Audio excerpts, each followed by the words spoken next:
इश्क बगावत दिल संभल जा जरा एपिसोड नंबर 10। अब तक आपने पढ़ा। गुनगुन ने बता दिया अथर्व को कि वो उससे बहुत प्यार करती है, लेकिन गुनगुन का अथर्व को यह बताने के पीछे अब कोई और ही मकसद है।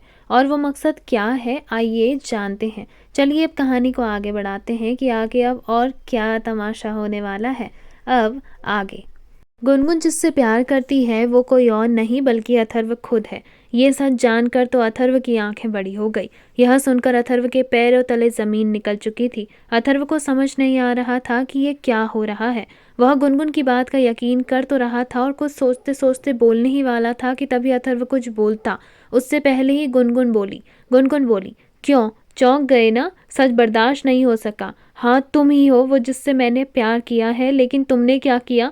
तुमने कभी मेरे जज्बातों की परवाह की नहीं।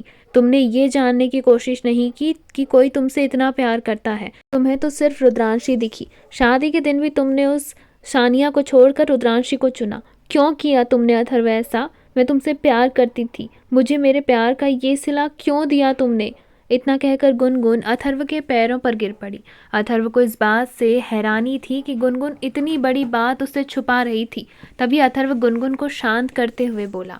अथर्व गुनगुन से बोला, मुझे माफ़ करना गुनगुन, लेकिन मुझे कोई आइडिया नहीं था कि तुम्हारे दिल में ये सब है।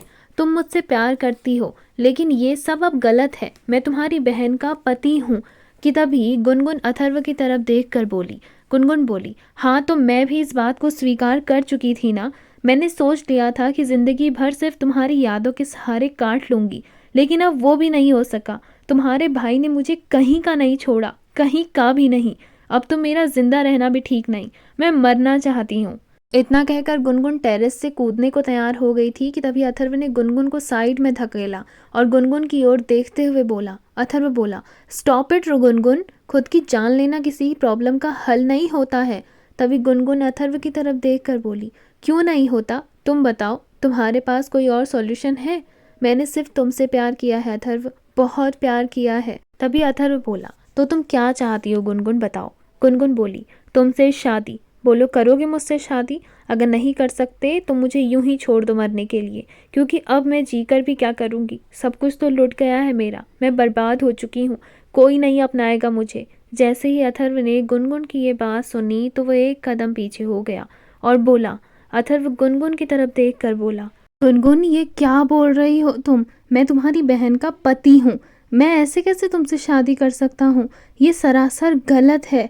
तभी गुनगुन बोली, तो क्या जो तुम्हारे भाई ने मेरे साथ किया वो सही था? बोलो अथर्व। देखो अथर्व, अब तुम्हारे सामने दो ही रास्ते हैं। या तो तुम मुझे मरने के लिए छोड़ दो, या फिर मेरा हाथ थाम लो। और प्लीज़ हाथ थाम कर ऐसा मत करना कि तुम मुझ पर एहसान जता रहे हो। मुझे पूर्ण रूप से स्वीकार करना एक पत्नी की तरह। तुम्हारे पास सिर्फ आज रात तक का समय है। सुबह होते ही अगर तुमने मुझे जवाब नहीं दिया तो प्लीज़ मुझे कभी ढूंढने की कोशिश मत करना। मैं यहाँ से बहुत दूर जा चुकी हूँगी।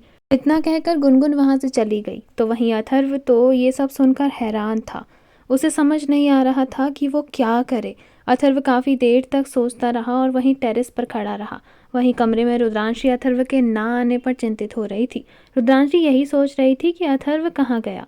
रुद्रांशी ने अथर्व को कॉल किया तो अथर्व ने जेब में पड़ा फ़ोन बज उठा। तब जाके अथर्व की तंद्रा टूटी। अथर्व ने फ़ोन चेक करा तो उसमें रुद्रांशी का कॉल आ रहा था। अथर्व फिर से गुनगुन की कही बातों को याद करने लगा। अथर्व ने बड़ी मुश्किल से रुद्रांशी का फ़ोन उठाया और दूसरी तरफ से रुद्रांशी अथर्व से बोली। रुद्रांशी बोली, अथर्व कहाँ हो तुम? मैं कब से वेट कर रही हूँ, रात के 11 बज चुके हैं। अथर्व ने धीमी आवाज़ में कहा, हाँ आ रहा हूँ, टेरिस पर आया था हवा खाने। रुद्रांशी बोली, ठीक है अब जल्दी से नीचे आ जाओ, रात हो चुकी है। अथर्व ने रुद्रांशी की यह बात सुनी तो अथर्व बोला, हाँ आया। इतना कहकर उसने फ़ोन कट कर दिया। अथर्व से बात करते ही गुनगुन कमरे में जा चुकी थी। कमरे में पहुंचते ही उसने सबसे पहले दरवाज़ा बंद किया। इस समय उसकी आंखों में आंसू थे और कमरे में पहुंचते ही गुनगुन के चेहरे पर जो अभी तक घड़ियाली आंसू थे वो एक कुटिल मुस्कान में बदल गई। गुनगुन खुद से ही मुस्कुराते हुए बोली, इसे कहते हैं एक तीर से दो शिकार करना, और पलटी बाजी को कैसे अपने हाथ में करना। अब देखती हूँ शिवांग सिंह राठौर कि तुम क्या करते हो, क्योंकि मैंने अथर्व को लायक ही नहीं छोड़ा है कि वो कुछ सोच या समझ सके। रुद्रांशी को तो उसे छोड़ना पड़ेगा, मैंने कहा था ना तुमसे, बस एक दिन और। अब मेरी और अथर्व की शादी तो होकर रहेगी, वो भी राज्याभिषेक से पहले। तुम चाह कर भी कुछ नहीं कर पाओगे। वहीं अथर्व ये सब सोचते सोचते कमरे में जा चुका था। रुद्रांशी ने देखा कि अथर्व जब से टेरेस से आया है वह कुछ खोया खोया सा लग रहा है। रुद्रांशी अथर्व की तरफ देख कर बोली। रुद्रांशी बोली, क्या हुआ अथर्व, जब से टेरेस से आए हो खोए खोए से लग रहे हो, कुछ बात हुई है क्या? अथर्व बोला, नहीं ऐसी कोई बात नहीं है, चलो सो जाते हैं, थोड़ी सी थकान लग रही थी बस। रुद्रांशी ने यह सुना तो हाँ में सर हिलाया और दोनों ही सोने के लिए चले गए। लेकिन नींद अथर्व की आंखों से कोसों दूर थी। रात के 2 बज रहे थे। अथर्व अभी भी जगा हुआ था। अथर्व ने एक नज़र रुद्रांशी की ओर डाली जो बेफिक्र होकर बिस्तर पर सोई हुई थी, और फिर वो उन बातों को याद करने लगा जो गुनगुन ने उससे टेरेस पर कही थी। अथर्व को समझ नहीं आ रहा था कि वो क्या करे, लेकिन कुछ तो उसे करना था। गुनगुन ने उसे एक अल्टीमेटम जो दे दिया था कि अगर उसने सुबह तक अपना फैसला नहीं सुनाया तो शायद गुनगुन कुछ कर ले। अथर्व यही सोचकर डर रहा था कि गुनगुन के साथ बहुत गलत हुआ है, और इस पर अगर गुनगुन अपने साथ कुछ गलत कर लेती है तो वो इस गिल्ट में खुद को कभी माफ़ नहीं कर पाएगा। अथर्व ने एक नज़र रुद्रांशी की ओर डाली और फिर खुद से बोला, मुझे माफ़ कर देना रुद्रांशी, क्योंकि कल जो मैं करने जा रहा हूँ शायद तुम उसके लिए मुझे कभी माफ़ ना कर पाओ। मुझे डांट लो, मार लो, शायद मेरी शक्ल भी देखना पसंद ना करो, लेकिन मुझे ये करना पड़ेगा। किसी और की ज़िंदगी और मौत का सवाल है। इतना कहकर अथर्व ने कुर्सी पर ही अपना सर टिका दिया और कुर्सी पर ही बैठे बैठे सो गया। अगले दिन सुबह हुई। हर कोई इस नई सुबह से खुश था, लेकिन कोई था जिसके दिमाग में अनगिनत सवाल घूम रहे थे। तभी अथर्व ने अपने परिवार वालों को बुलाया और फिर सभी से कुछ ज़रूरी बात करनी है। इस बात से तो घर वाले हैरान थे कि अचानक अथर्व को क्या ज़रूरी बात करनी है। वही राठौर परिवार भी प्रताप हाउस आया हुआ था, क्योंकि अथर्व ने रात को ही अपने घर वालों को सुबह प्रताप मैंशन आने के लिए कह दिया था। सुबह सुबह हर कोई इस बात से परेशान था कि आखिर अथर्व को क्या हो गया, इतनी जल्दबाजी में उसने सबको क्यों बुलाया है। अथर्व ने जब देखा कि घर वाले आ चुके हैं और सब उसी का इंतज़ार कर रहे हैं हॉल में, तो वह सबके सामने आकर खड़ा हो गया। तभी रुद्रांशी अथर्व की ओर देखते हुए बोली। रुद्रांशी बोली, अथर्व, आपने मम्मी पापा लोगों को सुबह सुबह बुलाया, क्या हुआ? अथर्व बोला, मुझे आप सब लोगों से कुछ ज़रूरी बात करनी है, पर वो बात बताने से पहले रुद्रांशी, मैं चाहता हूँ कि तुम इन पेपर्स पर सिग्नेचर्स कर दो।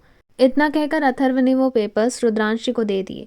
ये देखकर रुद्रांशी हैरान थी। रुद्रांशी ने वो फाइल ली और फिर उस फाइल को खोलकर उन पेपर्स को देखा तो रुद्रांशी के हाथों से वह फाइल छूट कर नीचे गिर गई।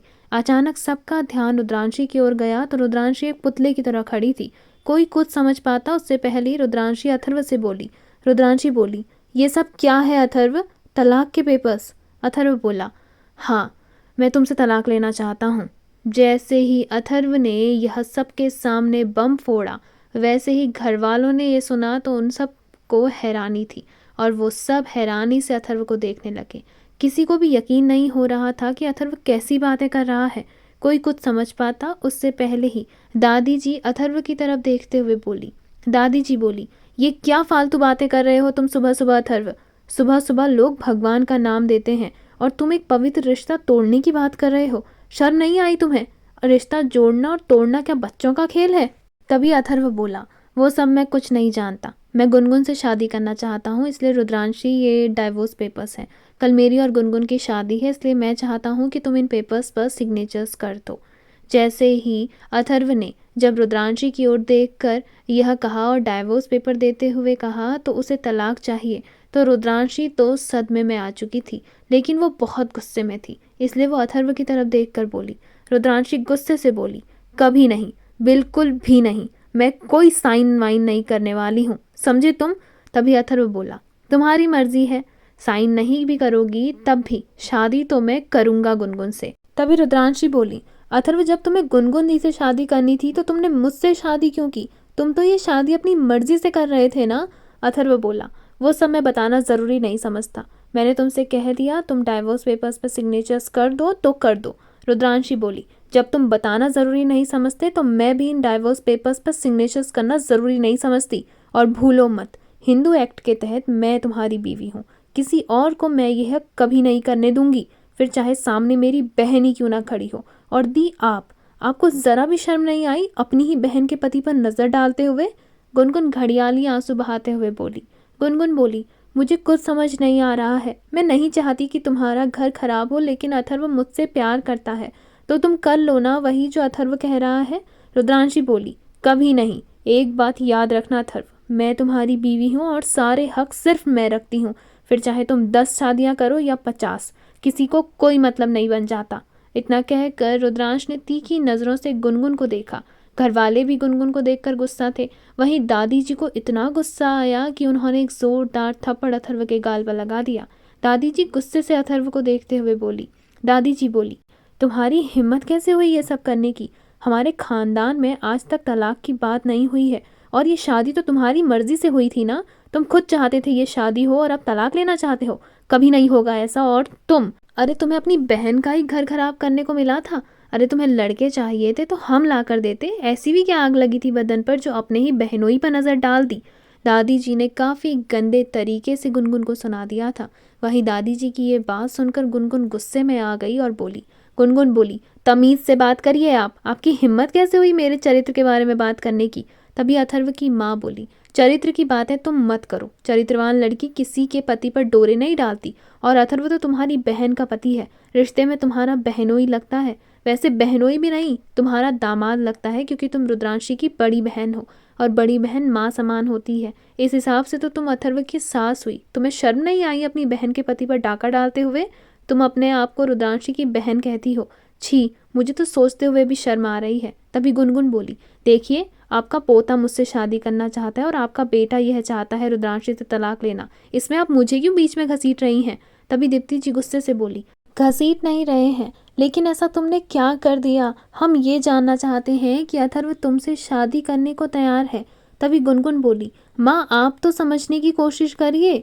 तभी दीप्ति जी गुनगुन से बोली, मुझे कुछ नहीं समझना। और अथर्व तुम्हारी हिम्मत कैसे हुई मेरी दोनों बेटियों की जिंदगी से खेलने की? समझा क्या है तुमने खुद को?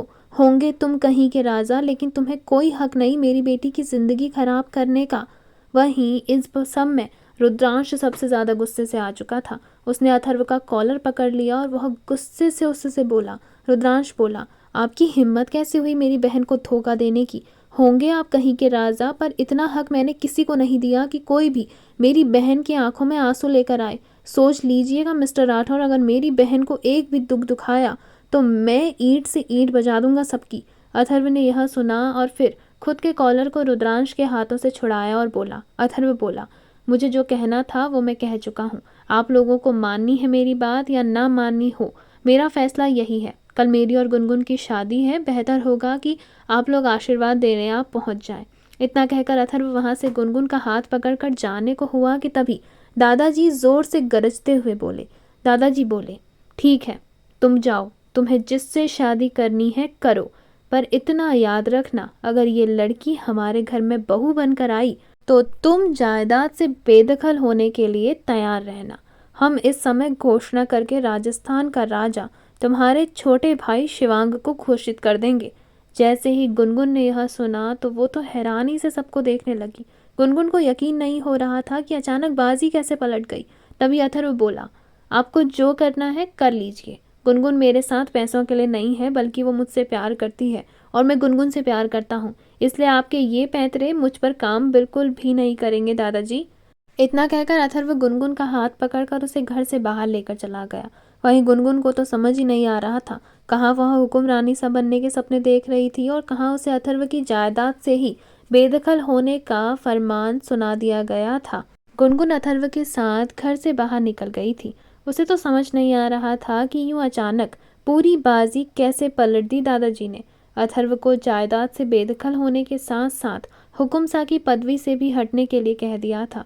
वह कुछ समझ पाती उससे पहले ही अथर्व गुनगुन का हाथ पकड़कर उससे बोला, अथर्व बोला, मुझे पता है गुनगुन, तुम यही सोच रही होगी ना कि ये सब कुछ इतनी जल्दी कैसे होगा, पर तुम चिंता मत करो। मुझे नहीं चाहिए ये ज़मीन जायदाद कुछ भी, मुझे सिर्फ तुम चाहिए।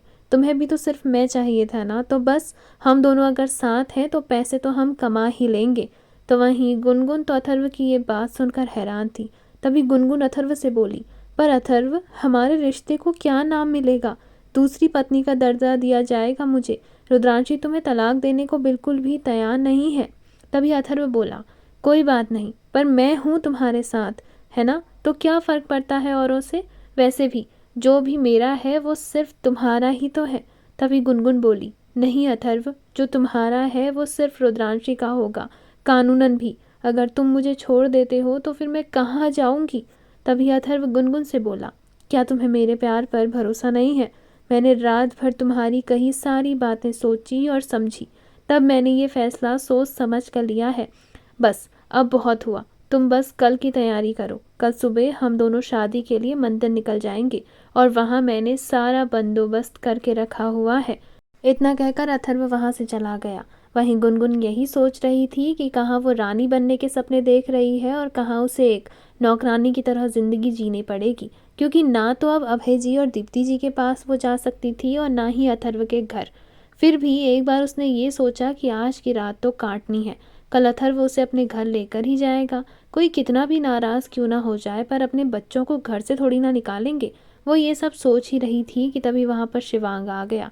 शिवांग गुनगुन को देखते हुए बोला, शिवांग बोला, तो ये था तुम्हारा प्लान? क्या किया है तुमने? सब कुछ ये तुम्हारी वजह से हो रहा है। तभी शिवांग की बात सुनकर गुनगुन बोली, तो तुम्हें क्या लग रहा था इतनी आसानी से मैं हार मान जाऊंगी? देखो, मैंने कहा था वो हो रहा है। तभी शिवांग गुनगुन की तरफ देखकर बोला, कोई फ़ायदा नहीं है। तुम ये शादी सिर्फ और सिर्फ नाम, दौलत, शोहरत और पैसे के लिए कर रही थी, लेकिन अब वो नाम, दौलत सब कुछ रुद्रांशी भाभी का ही रहेगा। अथर्व भाई को तो दादू जायदाद से बेदखल कर रहे हैं। तभी गुनगुन हंसते हुए बोली, ऐसा कुछ नहीं होगा, खून है अथर्व उनका, ऐसे कैसे वो उसे खुद से दूर कर देंगे? ये तो सिर्फ और सिर्फ मुझसे शादी ना करनी पड़े इसलिए अल्टीमेट दिया है तुम्हारे दादाजी ने। मुझे पता है, अगर अभी अथर्व मेरा हाथ पकड़कर तुम्हारे घर लेकर जाए तो तुम्हारे दादू ज़्यादा कुछ नहीं कहेंगे। तभी शिवांग बोला, बहुत कॉन्फिडेंट है तुम्हें, आइए देखते हैं घर पर। इतना कहकर शिवांग वहाँ से चला गया, पर जाते जाते वापस आया और गुनगुन की तरफ देखकर एक बार फिर बोला। शिवांग बोला, बाय द वे तुम्हें गुड न्यूज़ दे देता हूँ, दादू ने शाम को एक ज़रूरी घोषणा करनी है, सुनना ज़रूर, शायद उसे सुनकर तुम्हारे होश और तोते दोनों उड़ जाएं। इतना कहकर शिवांग वहाँ से मुस्कुराते हुए चला गया। वहीं शिवांग के मुंह से ये बात सुनकर गुनगुन हैरान थी। उसे समझ नहीं आ रहा था कि आखिर शिवांग किस बारे में बात कर रहा है। ऐसी कौन सी अनाउंसमेंट करने वाले हैं मिस्टर राठौर? थोड़ी ही देर में अथर्व भी वहाँ आ गया। उसने गुनगुन का हाथ पकड़ा और गुनगुन को सीधे राठौर मैंशन ले जाने के लिए वहाँ से चल पड़ा। जैसे ही गुनगुन और अथर्व दोनों ही राठौर मैंशन पहुँचे और दरवाजे के पास पहुँचे ही थे कि तभी किसी ने ज़ोर से गुस्से भरी आवाज़ में दहाड़ते हुए कहा।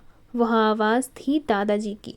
दादाजी गुस्से से चीखते हुए बोले, रुक जाओ वहीं पर अथर्व, तुम्हारी हिम्मत कैसे हुई इस लड़की को यहाँ लेकर आने की? हमने तुमसे कहा था ना कि ये लड़की तुम्हारे साथ इस घर में आई या तुम्हारी ज़िंदगी में भी रही तो तुम्हें सब कुछ छोड़ना होगा। तभी अथर्व गुनगुन का हाथ बेहद टाइटली पकड़ते हुए बोला। अथर्व बोला, और मैंने भी आपको अपना फैसला सुना दिया था कि आपके ये पैंतरे मुझ पर काम नहीं करेंगे। मैं गुनगुन को छोड़कर कहीं नहीं जाने वाला हूँ। तभी दादाजी गुस्से से अथर्व की तरफ देखकर बोले। दादाजी बोले, ठीक है, यह लो, ये रही तुम्हारे हिस्से की ज़मीन। इसका आधा हिस्सा हम रुद्रांशी के नाम कर चुके हैं। अब बचा हुआ ये चंद करोड़ की ज़मीन तुम्हारे नाम कर दी गई है। इसे उठाओ और दफ़ा हो जाओ हमारे घर से। और हाँ, ये मत समझना कि यहाँ से तुम्हें ये शादी करने के बाद राजगद्दी मिल जाएगी। हम अभी यही अनाउंसमेंट करने जा रहे हैं, राजगद्दी का दूसरा वारिस और नया राजा शिवांग सिंह राठौर होगा। इतना कहकर दादाजी वहाँ से चले गए। वहीं अथर्व ने वो पेपर्स उठाया और फिर दादाजी को रोकते हुए बोला। अथर्व अपने दादाजी की तरफ देखकर बोला। अथर्व बोला, रुक जाइए दादाजी, मुझे ये ज़मीन जायदाद नहीं चाहिए। ये पेपर्स आप रखिए, मुझे तो सिर्फ आपका आशीर्वाद चाहिए था, पर आपको नहीं देना तो कोई बात नहीं। आपको राजगद्दी जिसे देनी है दे दीजिए। मैं और गुनगुन यहाँ से हमेशा के लिए चले जाएंगे, पर मुझे उम्मीद है कि आप लोग कल सुबह मंदिर में मेरी और गुनगुन की शादी देखने ज़रूर आएंगे और हमें आशीर्वाद भी ज़रूर देंगे। ये सुनकर गुनगुन तो परेशान हो चुकी थी।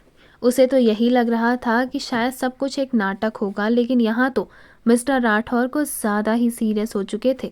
अब उसे डर लगने लगा था। वहाँ से निकलकर अथर्व गुनगुन को एक छोटे से मकान में लेकर आया, जहाँ सुख सुविधाओं के नाम पर ज़्यादा कुछ नहीं था। गुनगुन तो वो सब देखकर हैरान थी। अथर्व गुनगुन से बोला, गुनगुन अभी के लिए यहाँ एडजस्ट कर लेते हैं, मेरे कार्ड सब ब्लॉक कर दिए हैं। रुद्रांशी के पास सारी अथॉरिटीज़ चली गई है, उसने तलाक देने से मना कर दिया है ना, इसलिए कानूनन मेरी हर प्रॉपर्टी पर, हर बैंक बैलेंस पर उसने अपना अधिकार जमा लिया है। पर तुम चिंता मत करो, मेरे पास कुछ सेविंग्स हैं, फिलहाल तुम यहाँ आराम करो, मैं खाने का बंदोबस्त करके आता हूँ। इतना कहकर अथर्व वहाँ से चला गया। गुनगुन ने देखा वो कमरा काफ़ी छोटा है, उसमें एक अटैच किचन था और एक छोटा सा कमरा। सुविधाओं के नाम पर वहाँ पंखे के अलावा कुछ नहीं था। गुनगुन जिसे एसी में रहने की आदत थी, लग्जूरियस लाइफ जीने की आदत थी, वो कुछ ही मिनट वहाँ बर्दाश्त न कर सकी। गुनगुन खुद से बोली, ये मैं कहाँ फंस गई। मैंने तो सोचा था अथर्व को अपनी बातों में उलझाकर हुक्मरानी सा बन जाऊंगी, पर यहाँ तो मुझे नौकरानी बनने के दिन आ गए हैं। नहीं नहीं, ऐसा नहीं हो सकता। अथर्व के साथ मैं शादी ही इसलिए कर रही थी कि मुझे वो सारे सुख प्राप्त हो सके, वो ऐशो आराम की ज़िंदगी, लग्जूरियस लाइफ मिल सके, लेकिन ऐसा तो कुछ भी नहीं हो रहा है। और मिला किसे? सब उस रुद्रांशी को और उस शिवांग को। पैसा और जायदाद मिले उस रुद्रांशी को और हुकुमसा की गद्दी मिल रही है उस शिवांग को। नहीं, ऐसा नहीं हो सकता। अथर्व, अब तुम मेरे किसी काम के नहीं हो। मैंने तुम्हारा और रुद्रांशी का रिश्ता तोड़ना चाहा ताकि तुम मेरे हो सको, पर ऐसा मुझे लग नहीं रहा है। मुझे ये शादी किसी भी तरीके से रोकनी होगी, फिर चाहे मुझे इसके लिए कुछ भी क्यों ना करना पड़े। इतना कहकर गुनगुन ने रुद्रांशी को फ़ोन किया। वहीं दूसरी ओर से रुद्रांशी उसका फ़ोन कॉल रिसीव नहीं कर रही थी। उसको गुनगुन के नाम से भी नफरत होने लगी थी। तभी वहाँ पर शिवांग आया। उसने रुद्रांशी के फ़ोन पर गुनगुन का नाम देखा तो वह रुद्रांशी से बड़े शांति से बोला। शिवांग बोला, भाभी उठा लो फ़ोन। क्या पता भाई के साथ ऐसे आराम की ज़िंदगी के सपने देखने वाली गुनगुन नौकरानी बनकर अपना दुखड़ा रोकर आपको बताने के लिए फ़ोन कर रही हो कि वो कितनी ज़्यादा दुखी है। तभी रुद्रांशी शिवांग से बोली, मतलब मैं कुछ समझी नहीं शिवांग। तभी शिवांग रुद्रांशी से मुस्कुराते हुए बोला, आप बस फ़ोन तो उठाइए और फिर कुछ कहिएगा मत, बस सुनिएगा सारी बातों को। आखिर क्यों चाहता है शिवांग गुनगुन का फ़ोन उठाना? क्यों कहा उसने रुद्रांशी को फ़ोन कॉल रिसीव करने के लिए? क्या है इसके पीछे उसका प्लान और असली मकसद? तो वहीं गुनगुन क्या करेगी अब, जानना बेहद दिलचस्प होगा, जो हम जानेंगे कहानी के आने वाले भाग में। आपको कहानी का यह भाग कैसा लगा कमेंट सेक्शन में कमेंट करके ज़रूर बताइएगा। वीडियो पसंद आई हो तो वीडियो को लाइक करेगा, शेयर करेगा, कमेंट करिएगा और बेल आइकन दबाकर चैनल को सब्सक्राइब करना ना भूलिएगा, ताकि आप इस कहानी के आने वाले किसी भी भाग को बिना मिस किए आसानी से देख सकें। तब तक के लिए धन्यवाद।